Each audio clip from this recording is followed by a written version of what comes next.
I have one of my favorite gaffs here, and it's seen its days, okay? This used to look like this, super bright, okay? This gets thrown around the bottom of the airboat. It gets all kinds of gator blood on it, swamp, mud, everything else. So the wind wrap just gets beat up in the bottom of the boat. I rewrapped this before. I love the way it looks, but it's time to do something a little more durable.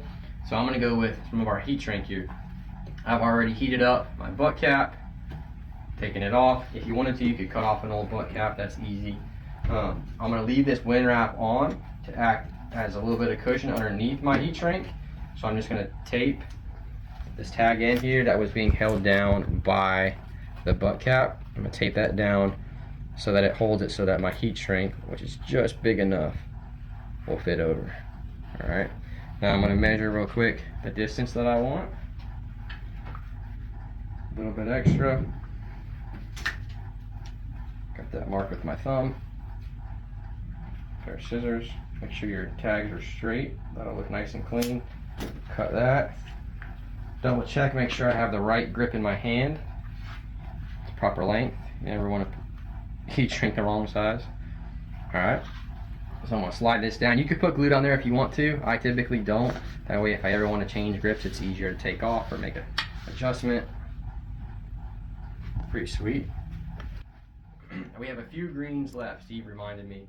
They may not even be on the website, but we have blue, black, and red. All right, so that's ready to go. Take our heat gun, shrink it down.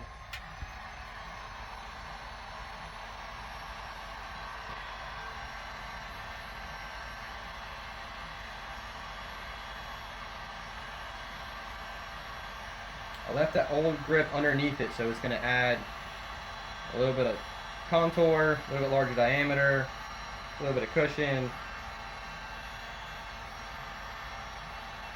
You can also heat shrink directly over the blank.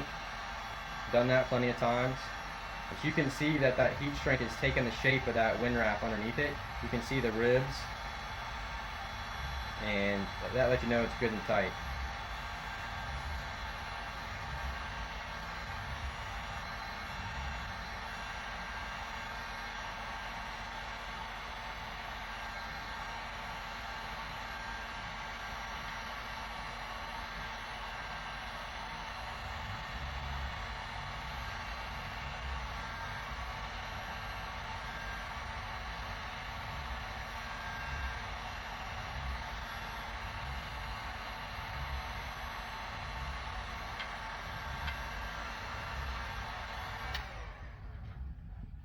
Grab it real quick, make sure everything feels nice and hot.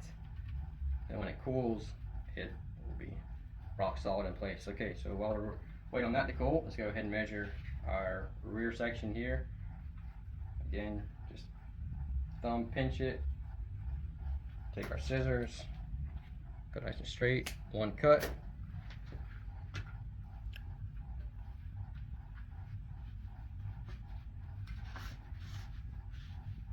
Good to go. So I'm going to go just up to the top here. Make sure we're covering our bottom down there, and I'm going to line up my X's. Right? It looks nice and sharp. Makes a difference.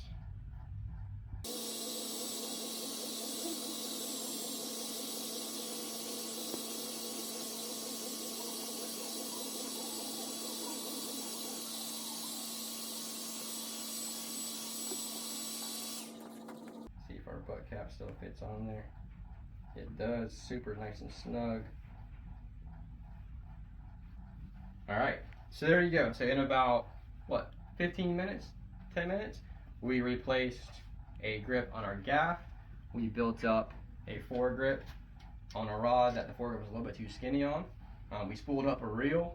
We've got a coat of next level halftime going down behind me, and we're gonna wrap up a rod and have all this done in the day. So we're gonna wrap a whole rod, put 2 coats on it. We put a second coat on a rod that was existing.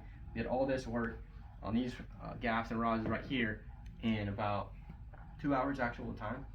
Pretty awesome. So if you have any questions, as always, let us know. We are happy to help. Guys, all this stuff is quick, easy, and fun. Let us know. Let us help you. Rod building is a blast, and we are here to help. So have an awesome day. God bless.